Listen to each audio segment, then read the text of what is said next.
did well now. He's just trying to calm the matter Okay, now. I don't Oh hear yeah, you. everybody is a winner. Let's move on, please. How did we get here now? No, Nigeria, I don't get anything against you, but I beg next As time in, just calm down. what the stop now? Of the abundance Oh of the God. heart or of the mouth, as they say. I don't know where he came from. This is like sideways motion that you just did here. I don't even have a clue who you are. You just came here and just started having a go at me. forefathers. Okay, you are right. We are okay. Let's move on.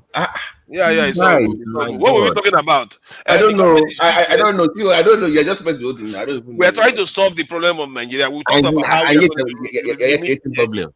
Yeah, we were coming up with good ideas. You know, the manufacturing. You know, that manufacturing idea too is another good one. Where you, if somebody is importing something that they can manufacture in Nigeria, you can transition them to actually manufacturing it in Nigeria. You can even encourage them to go and acquire intellectual property rights from China and other countries to start manufacturing this stuff in Nigeria. But for fathers, the first phase has to be targeted manufacturing. It has to be specific areas that you want them to focus. The area that you need the most for right now, immediate need.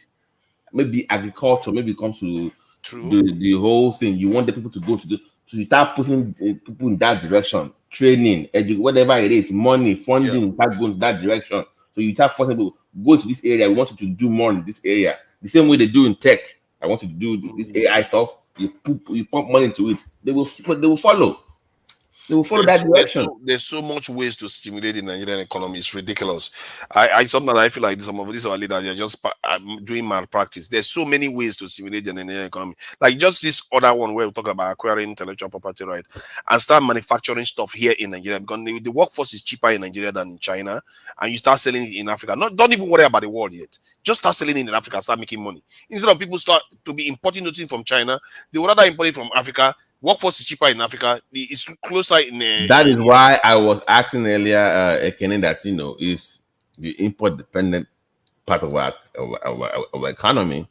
They're going to take a hit, but at the same time, you want them to be part of the revolution of the change.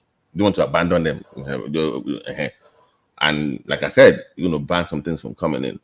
So if you bring them and say, like, guys, I know you're importing this. How can you help in this new economy, or what else can you do for us?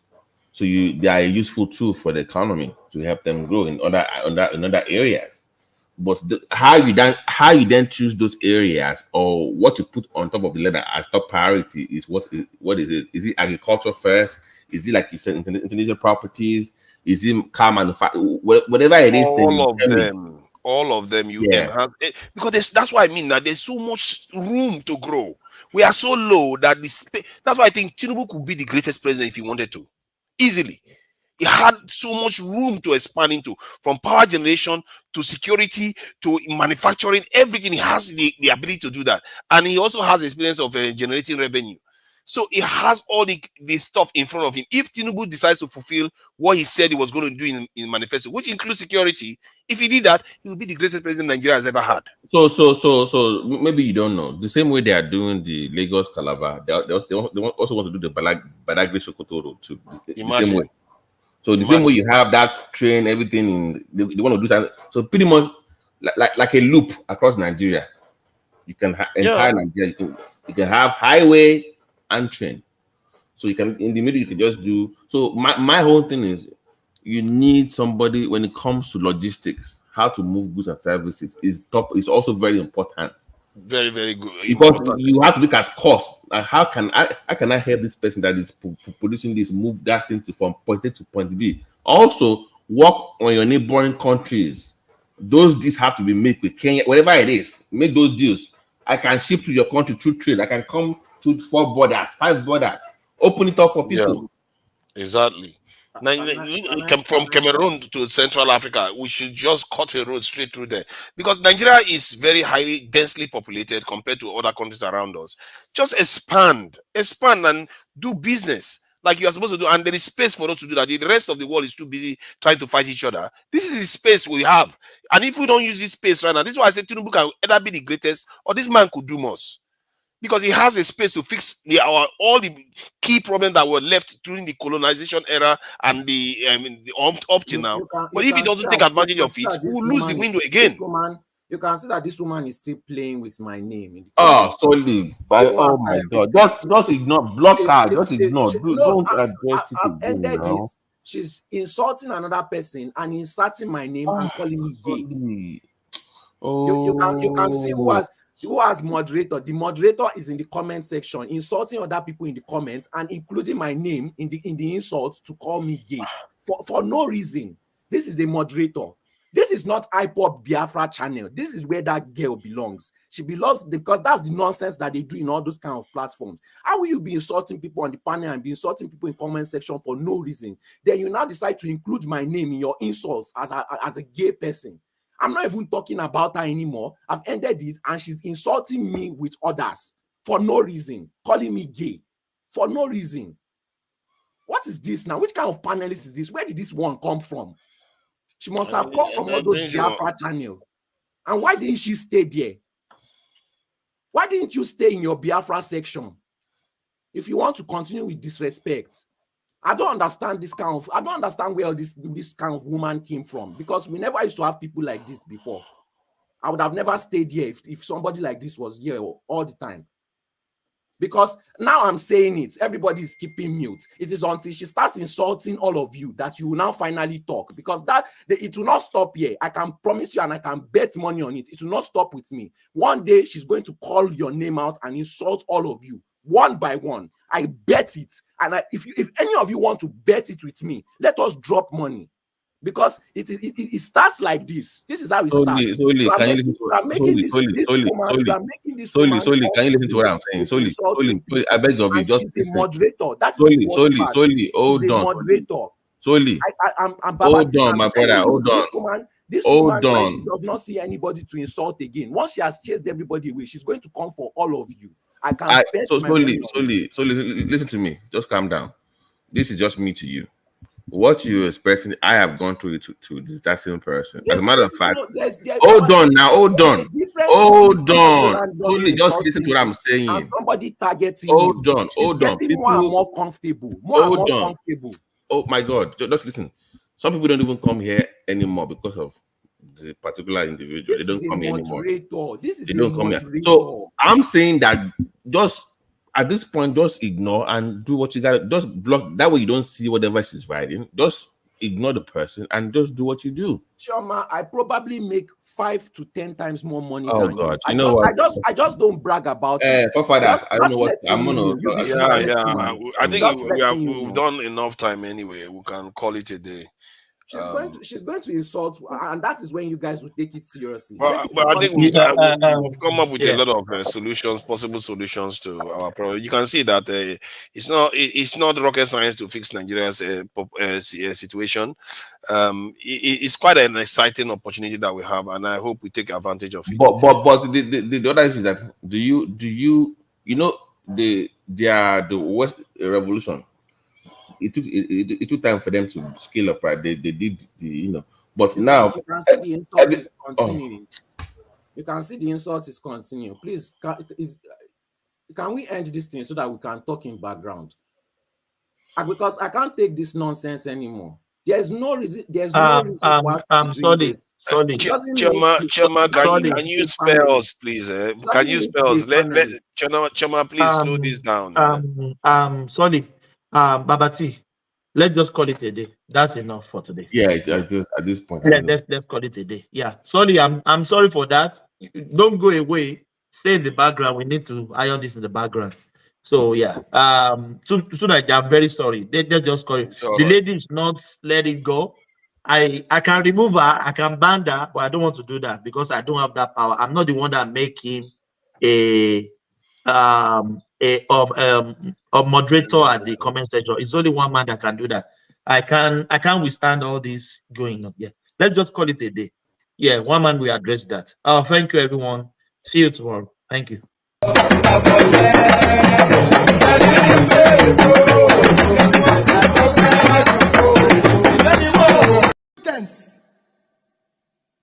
It must be by capacity and commitment.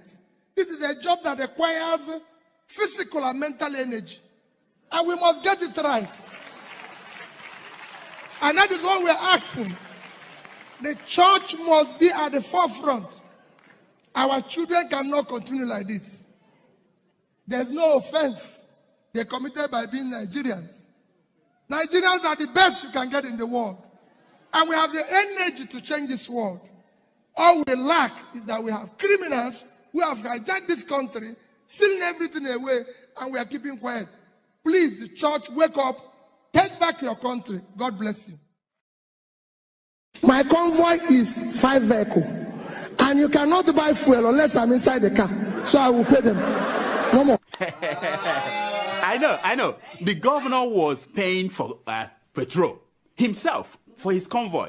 When they get to a gas station, he will come out and bring out money and pay. In fact, at Oka Government House, then when he was governor, forget about drinking champagne, what they are now doing there.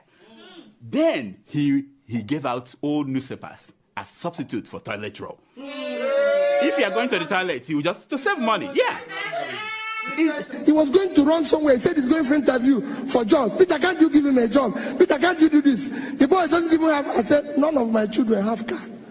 I was the only person who is governor and bank chairman, not to them. Isn't that mesmerizing? But I know that Peter B. I know that he's a smart man. You know? But the governor, that Obi, did he say anything about that 200 million from security vote that he was caught? His convoy was trying to smuggle out of the country. Did he say anything about that? No, he didn't. No, but he talked about that 72 billion he left behind for his handpicked successor. Because when you hear that Peter Obi left 75 billion, if anybody doubts it, call me. I know where the money is. I kept it. Did he talk about? Yeah, he did. Yeah, he did. I know the man that he's now fighting. You know, remember? Yes, no. I know. Of course. Did he talk about what is it called again? The liabilities he left behind. Did he talk about that? No. Like signed contracts that were not paid for. Did he talk about? No. Like thousands of workers that he hired during the last weeks of his administration without provision for their pay in the budget. Did he talk? No. But definitely he must have talked about the millions and millions he was dashing out to schools, churches, town hall, traditional. Yeah. At the end of the administration, he was just giving out money without appropriation. He talked about that, huh? Of course. Of course. Okay, one last thing. Did P2B finally explain how bodies of Biafran activists ended up floating on Anambra River when he was governor? Did he explain that? No, he didn't? Why? It must be an omission.